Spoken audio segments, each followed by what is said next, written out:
ওরা সেই সময় যে বক্তব্যটা দিয়েছিল সেটার প্রতি আমি ওদের সমর্থন দিয়েছিলাম। কারণ ওরা বলেছিল যে একজন মৃত্যু শয্যায় একটা রোগীকে, কিডনি পেশেন্টকে বাঁচানোর জন্য তাদের টাকা দরকার, এই টাকাটা তারা দিতে চায় সেখানে। তো ওইটা জন্য আমরা বললাম ওকে, তোমরা যে টাকাটা নিয়েছো বা নিতে চাও এখান থেকে নিয়ে আমরা পৌঁছাই দিব, তারপরে তোমরা নিজেদের ঝুঁকি নিবা না, জীবনের ঝুঁকি নিবা না, এবং আমাদের এখানে যাদেরকে তোমরা জিম্মি করেছো, যে সাধারণ মানুষ যারা এখানে জিম্মি হয়েছে তাদেরও যেন কোনো রকমের ক্ষতি সাধন না করা হয়। তো ওরা কথা দিয়েছে, আমাদেরকে ফোনে কথা দেওয়ার পরে আমরা তাদেরকে অ্যাপ্রিসিয়েট করেছি এবং তাদেরকে আমি ছোট ভাইয়ের মতো করে, আমরা অনেক বয়সে অনেক ছোট, ওরা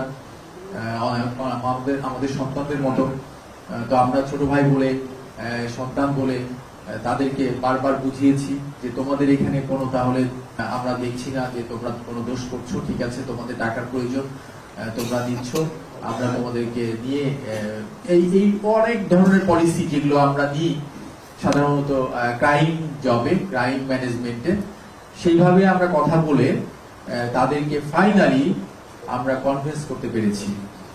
প্রথমে আপনাদের কাছে আমরা দুঃখিত যে আমরা আজকে যে একটা ইমার্জেন্সি অপারেশন, এই অপারেশনের সময় এরিয়ার মধ্যে আপনাদেরকে আমরা রাখতে পারি নাই, কারণ এটা অনেক রকম থ্রেট ছিল, যার ফলে আমরা সাংবাদিক ভাইদেরকে সেই সময় এন্টারটেইন করতে পারি নাই, আপনাদেরকে অ্যাড্রেস করতে পারি নাই। এই জন্য আমরা দুঃখিত। এই জন্য আজকে আপনাদের জন্য ওপেন ফ্লোর আমরা দিয়েছি, যেন আপনারা মুক্তভাবে আমাদের এই রিপোর্ট সংগ্রহ করতে পারেন। তো আপনারা জানেন যে আসলে আমরা পুলিশ, যেটা মডেল থানা, আমরা পুলিশ বর্তমানে ঢাকা জেলা সহ সবখানেই একই রকম, আমরা খুব অ্যালার্ট। আমরা অ্যালার্ট হলো যে জনসাধারণের নিরাপত্তা নিয়ে, জনগণের নিরাপত্তা নিয়ে। এই জন্য আপনি দেখেন ঘটনাটা ঘটার সাথে সাথে 999 যেটাতে কল হয়েছিল, কল হওয়ার সাথে সাথে আমাদের এই যে মডেল থানার যে দক্ষিণ কেরানীগঞ্জ মডেল থানা, যেটা দক্ষিণ কেরানীগঞ্জ থানার যে যারা ডিটি অফিসার ছিল, যারা কর্মকর্তা ছিল, তাদের তৎক্ষণাৎ দ্রুততম সময়ের মধ্যে ঘটনাস্থলে পৌঁছে গিয়েছে। পাশাপাশি তাদেরকে ব্যাকআপ দেওয়ার জন্য আমাদের এই কেরানীগঞ্জ মডেল থানা যেটা, এখান থেকেও ফোর্স চলে গিয়েছে। আমাদের এখানে যে দুই থানার এলাকায় যে ডিবি টিম আছে তারা গিয়েছে, পাশাপাশি আমাদের যে এখানে সার্কেলের দায়িত্বে যে অফিসার আছে সে চলে গিয়েছে। তারপরে আমি খবর পেয়ে সার্কেল অ্যাডিশনাল এসপি ওখানে গিয়ে অন স্পট ও ব্রিফ করছে আমাকে সবকিছু। দেখলাম যে ঘটনাটা একটু সামনের দিকে আরো জটিল রূপ নিতে পারে, এই জন্য আমি আমার আলফা 2 আমরাও এখানে চলে এসেছি। পাশাপাশি আমরা যেহেতু মাঠে যৌথ বাহিনী কাজ করছি আমরা একসাথে, এখানে আমরা র্যাবের সিও সহ, র্যাব 10 এর CO Khalid, additional DIG Khalid, উনি এসে হাজির হয়েছেন। তারপরে আপনার সেনাবাহিনীর সিও 19 বীরের, সেও এসে হাজির হয়েছে। পাশাপাশি ডিএমপি সোয়াট টিম যেটা আছে আমাদের, তারাও মুভ করেছে। আমাদের প্ল্যানে পুরোটাই যেন সেফটি সিকিউরিটি নিয়ে, জনসাধারণের সেবার জন্য, জনসাধারণের নিরাপত্তার জন্য আমরা সকলেই প্রস্তুত, এবং আজকে এটার একটা ভালো আপনারা দেখতে পেয়েছেন, মাঠে প্র্যাকটিক্যাল দেখতে পেয়েছেন। সেটা কেন? কারণ হলো আপনি জানেন যে ভিতরে আমরা খবর পেলাম যে ডাকাত এখানে অ্যাটাক করেছে, ডাকাত এসেছে এই কি বলে রূপালী ব্যাংক এই শাখায়। এটা হলো আপনারা জানেন দক্ষিণ কেরানীগঞ্জের এই জায়গাটার নাম একটু জটিল, চুনকুটিয়া যে জায়গাটা, চুনকুটিয়া, ওইখানে এসে ওরা ঢুকেছে এবং জিম্মি করেছে ওইখানে যে স্টাফদেরকে, 10 জন স্টাফ ওই ব্যাংকে, এবং 6 জন ছিল ক্লায়েন্ট, এদের মধ্যে একজন একটা বাচ্চা ছিল। তো এই ক্লায়েন্টদেরকে দেখে জিম্মি করে আর ডাকাত দল আসলে আমি আমার জায়গা থেকে আমি তাদেরকে ইন্টারোগেশন করে এবং তাদের সাথে কথা বলে যতটুকু বুঝছি, তারা আসলে মাইনর এজের ছেলেরা। একজনের বয়স 22 বছর, ও একটু একটু ম্যাচিউর, আর বাকি দুইজনের 16 বছর। তো ওদেরকে আসলে একদম অপরাধী একবারে ফাইনালি বলা ক্ষেত্রে আমাদের জায়গা থেকে আমার মনে হচ্ছে যে তারা কোনোভাবে মিসগাইডেড। আমরা ওইটা নিয়ে খুঁটিয়ে দেখছি, আমাদের এতক্ষণ ইন্টারোগেশন করেছি, এখনো পর্যন্ত আমরা তেমন কিছু পাই নাই। তবে আমার কাছে মনে হয়েছে তারা অ্যাডভেঞ্চার হিসাবে নেওয়ার মতো মনে হয়েছে। যাই হোক, ওরা আমরা পৌঁছানোর পরে আমাদের যে সার্কেলের অ্যাডিশনাল এসপি, সে অলরেডি ওদের সাথে কথাবার্তা বলা শুরু করেছিল, ওদের সাথে মোবাইলে কথা বলা শুরু করেছিল। ওদের কাছে একটা মোবাইল ছিল, মোবাইল নাম্বারে ওদের সাথে কল করার, প্রথমে এমনি সামনাসামনি কথা বলে, দূর থেকে কথা বলে, ওদের কাছ থেকে মোবাইল নাম্বার নিয়ে, তারপরে মোবাইলে কথা বলে ও অনেক দূর এগিয়ে নিয়েছিল। তারপরে আমি এসে তাদের সাথে রেগুলার কথা বলেছি। আপনারা অনেকে যারা আশেপাশে ছিলেন তারা দেখেছেন, আমরা কিন্তু আইজি স্যার আমাদেরকে লাইভে ইনস্ট্রাকশন দিয়েছে, অনেক দিক নির্দেশনা দিয়েছে, সেফটি নিয়ে করেছে স্যারের। এবং আমাদের রেঞ্জের ডিআইজি স্যার, সে উনি ফিজিক্যালি এখানে উপস্থিত হয়েছেন। একই সঙ্গে ব্যাপকভাবে আমরা অ্যালার্ট ছিলাম যেন এই এলাকায় জনসাধারণের এবং জনগণের নিরাপত্তায় কোনো রকমের ব্যাঘাত না ঘটে এবং কারো যেন জীবনের ঝুঁকি এবং হুমকি যেন না আসে। তো আমাদেরকে আইজি স্যার সরাসরি লাইভে একটাই দিক নির্দেশনা দিয়েছে, একটাই ইনস্ট্রাকশন দিয়েছে, সেটাই আমরা পালন করার চেষ্টা করেছি। সেটা হলো কোনো লাইফ যেন এখানে থ্রেট না থাকে, কোনো লাইফ যেন আমরা তাদের ডেথ মানে এই জায়গাটা মৃত্যু ঝুঁকিতে যেন কেউ না থাকে এবং মৃত্যুবরণ যেন না করে, কোনো অস্ত্র ইউজ না করে যতটুকু পারা যায় ওদের সাথে নেগোশিয়েট করে তোমাদেরকে ওখানে সফল হতে হবে। তো আমরা ওই পলিসিতে আমরা দীর্ঘক্ষণ কথা বলেছি, দীর্ঘ 2-3 ঘন্টা ধরে ওদের সাথে কয়েকবার আমরা তার সাথে ফোনে কথা বলেছি। বিভিন্নভাবে ওরা যেটা বলতে চেয়েছে সেটা আমরা শুনেছি, ধৈর্য সহকারে শুনে ওদের সাথে একত্রতা ঘোষণা করেছি। ওরা সেই সময় যে বক্তব্যটা দিয়েছিল সেটার প্রতি আমি ওদের সমর্থন দিয়েছিলাম, কারণ ওরা বলেছিল যে একজন মৃত্যু সজ্জায় একটা রোগীকে, কিডনি পেশেন্টকে বাঁচানোর জন্য তাদের টাকা দরকার, এই টাকাটা তারা দিতে চায় সেখানে। তো ওইটা জন্য আমরা বললাম ওকে, তোমরা যে টাকাটা নিয়েছো বা নিতে চাও এখান থেকে নিয়ে আমরা পৌঁছাই দিব, তারপরে তোমরা নিজেদের ঝুঁকি নিবা না, জীবনের ঝুঁকি নিবা না, এবং আমাদের এখানে যাদেরকে তোমরা জিম্মি করেছো, যে সাধারণ মানুষ যারা এখানে জিম্মি হয়েছে তাদেরও যেন কোনো রকমের ক্ষতি সাধন না করা হয়। তো ওরা কথা দিয়েছে, আমাদেরকে ফোনে কথা দেওয়ার পরে আমরা তাদেরকে অ্যাপ্রিসিয়েট করেছি এবং তাদেরকে আমি ছোট ভাইয়ের মতো করে, আমরা অনেক বয়সে অনেক ছোট, ওরা আমাদের সন্তানদের মতো। তো আমরা ছোট ভাই বলে, সন্তান বলে তাদেরকে বারবার বুঝিয়েছি যে তোমাদের এখানে কোনো, তাহলে আমরা দেখছি না যে তোমরা কোনো দোষ করছো, ঠিক আছে, তোমাদের টাকার প্রয়োজন, তোমরা নিচ্ছ, আমরা তোমাদেরকে নিয়ে এই অনেক ধরনের পলিসি যেগুলো আমরা নিই সাধারণত ক্রাইম জবে, ক্রাইম ম্যানেজমেন্টে, সেইভাবে আমরা কথা বলে তাদেরকে ফাইনালি আমরা কনভিন্স করতে পেরেছি। এবং আমি তাদেরকে যখন বের করে ওদেরকে আবার লাইভে নিয়ে, আমি এটা সত্যি আমরা যারা এখানে টিম কাজ করেছি, আমরা সবাই ফুল সাপোর্ট পেয়েছি অন্যান্য বাহিনীর তরফ থেকে, এবং বাংলাদেশ পুলিশের সর্বোচ্চ প্রধান, যিনি সর্বোচ্চ অথরিটি, আইজি স্যার সাথে ওদেরকে কথা স্পিকারে কথা বলানোর পরে ওরাও আশ্বস্ত হয়েছে যে না, তাহলে আমরা সেফ। আমরা পুলিশের কাছে ধরা দিলে, আমরা পুলিশের কাছে যদি আমরা আত্মসমর্পণ করি, তাহলে আমরা সেফ থাকবো, ওদের লাইফের কোনো হ্যাসেল থাকবে না, লাইফ সেফ হবে না।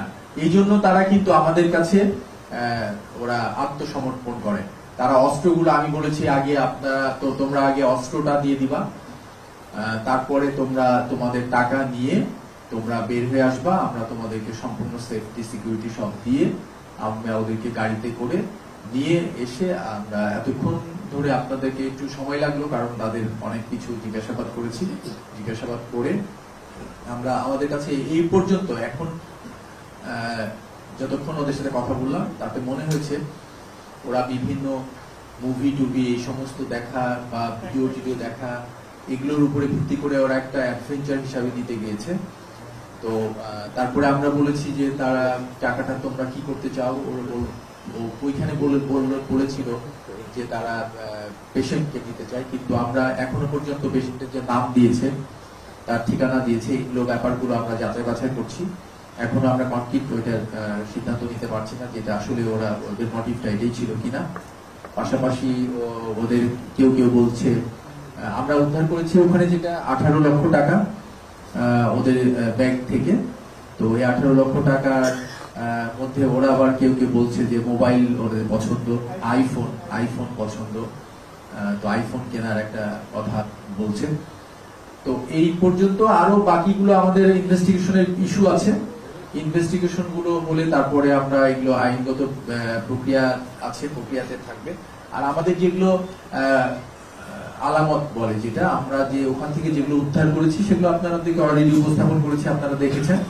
তবে আপনাদের কাছে অনুরোধ যে এরা তো অ্যাকচুয়ালি আন্ডার এজ, তো জুভেনাইল, তো এদের ছবি আসলে আমাদের কিন্তু এগুলো ইন্টারন্যাশনাল রুলে এগুলো আপনাদের প্রচার করা আমাদের উচিত হবে না। আপনারা চেষ্টা করবেন ব্লার করে ওগুলোকে প্রচার করা, কারণ ওদের ভবিষ্যৎ আছে। আমাদের সমাজে এরকম ধরনের অপরাধগুলো যেগুলো সংগঠিত হয়, শুরুতেই যদি আমরা সবাই অ্যালার্ট থাকি, এগুলো আপনারা যারা আছেন সেখানে উপস্থিত সবাই আমরা কেউ এটাকে এড়িয়ে যেতে পারি না, তাদের এই বিপথে যাওয়ার জায়গাগুলো থেকে। তো আমরা অ্যালার্ট হব যে আমাদের আশেপাশে যারা এরকম ধরনের সন্তানরা আছে, ছোট ভাইরা আছে, পরিবার আছে, তাদেরকে আমরা যেন এই সমস্ত ব্যাপারগুলোকে বিল্ড আপ করার জন্য, তাদেরকে সচেতন করার জন্য আমরা যেন সামাজিকভাবে কিছু দায়িত্ব নিয়ে কাজ করি, এই অনুরোধটা করবো আপনাদেরকে। আপনাদের মিডিয়ার হাতে অনেক কিছু, আপনারা অনেক সমাজের জন্য অনেক কিছু করেন, আমাদের চোখ আপনারা অনেক কিছু আমাদেরকে দেন, আমরা এই জন্য সফল হই। পাশাপাশি আমার মনে হয় যে আজকের দিনে এটাও একটা সচেতনতার সময় এসেছে যে আপনি এই যে ছোট ছোট বাচ্চারা যারা একদম আন্ডার এজ, তাদের ভবিষ্যৎ আছে, এদের ব্যাপারে আপনারা সজাগ থাকবেন। এগুলো ব্যাপারগুলোতে আপনারা চেষ্টা করবেন যেন তারা কোনো পথে বিপথে যাওয়ার শুরুতেই যেন আমরা ফিরাই নিয়ে আসতে পারি। এটা বলে আমি আমার বক্তব্য শেষ করছি। আপনাদের কোনো কোশ্চেন থাকলে বলতে পারেন। ধন্যবাদ।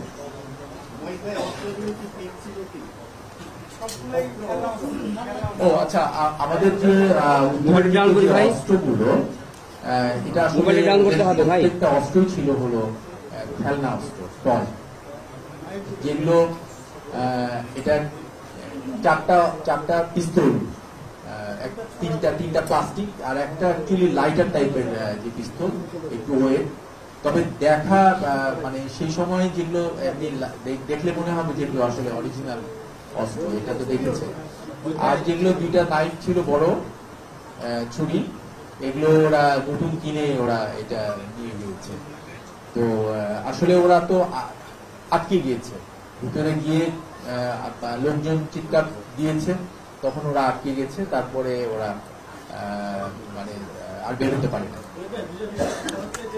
তাদের যে ড্রেসভূষা বা দেখে নতুন ড্রেস, মাস্ক, এগুলো নতুন কিনেছে, চাকুটা নতুন মনে হয়েছে।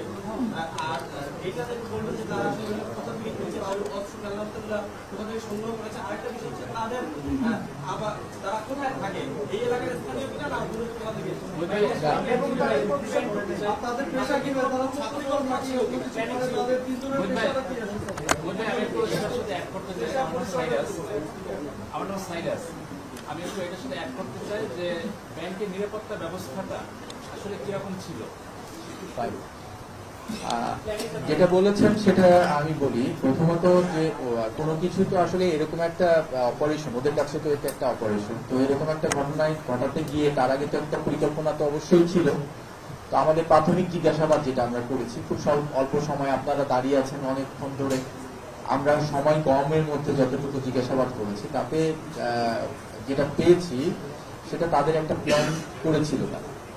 তারা একটা প্ল্যান করেছিল যে এরকম একটা টাকা ইয়া করবো এই ব্যাংকের। এটা আমাকে ওই সময় যখন নিগোসিয়েট করি তখন আমি বলেছিলাম যে কেন তুমি এই ব্যাংকে এখানে আসছো, এরকম টাকা তো আমরা দিতে পারতাম, ডোনেশন টিয়া দিতে পারতাম এরকম।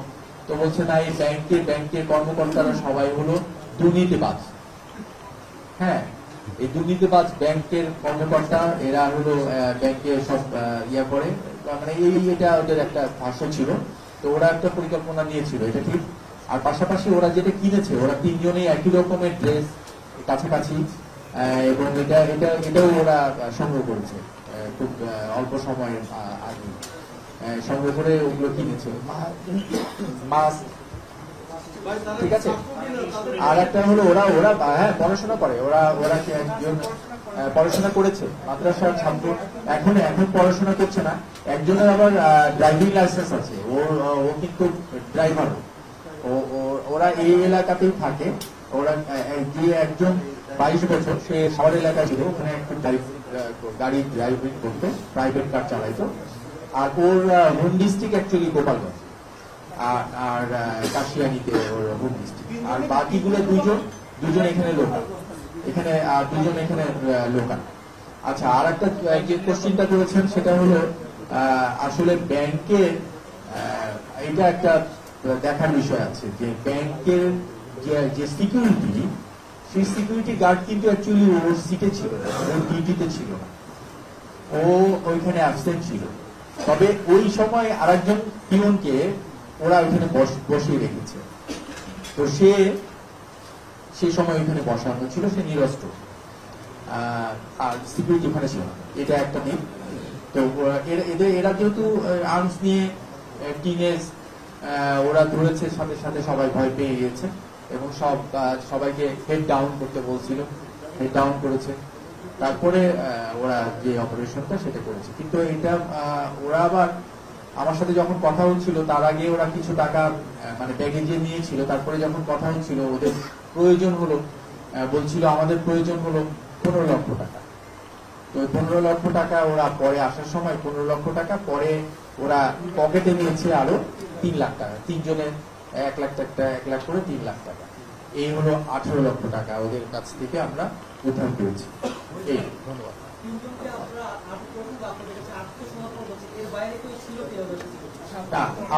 আমরা জিজ্ঞাসাবাদে এবং পারিপার্শ্বিকতার আশেপাশে আমরা প্রথমে ভেবেছিলাম এরকম, ওরা বলছিল ওটাই।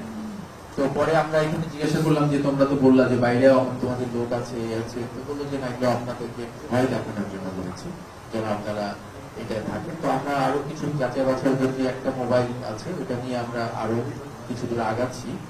যদি ওরকম ধরনের কিছু পাই তাহলে সেটা নিয়ে কোনো লিঙ্ক পাই, আমরা এটাও মাথায় রাখছি যে কিশোর গ্যাংয়ের সাথে কোনো ইনভলভ কিনা, তারপরে এরা আগামী দিনে কিশোর গ্যাংয়ে পরিণত হবে কিনা, বা কেউ কোনো এদের বড় ভাই কেউ গাইড করেছে কিনা, এগুলো সবকিছু আমরা প্রাথমিক যে জিজ্ঞাসাবাদ সেটাতে আমরা এরকম ধরনের কিছু পাই না। একটা বিষয় আপনি বলছিলেন যে এরা তিনজনই এখানে, দুজন তারা বলছে ব্যাংকের কর্মকর্তা, অর্থাৎ হচ্ছে তারা বলছে, তাহলে কি পূর্ব পরিচিত এদের ব্যাংক কর্মকর্তাদের সাথে এদের সাথে কি কোনো যোগাযোগ আছে কিনা, ব্যাংকের প্রতি তাদের কোনো ক্ষোভ আছে কিনা, ইনফরমেশন যেহেতু তারা জানে যে ব্যাংকের বলতেছে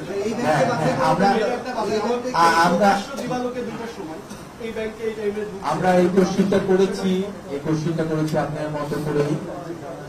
সেখানে ওরা বলেছে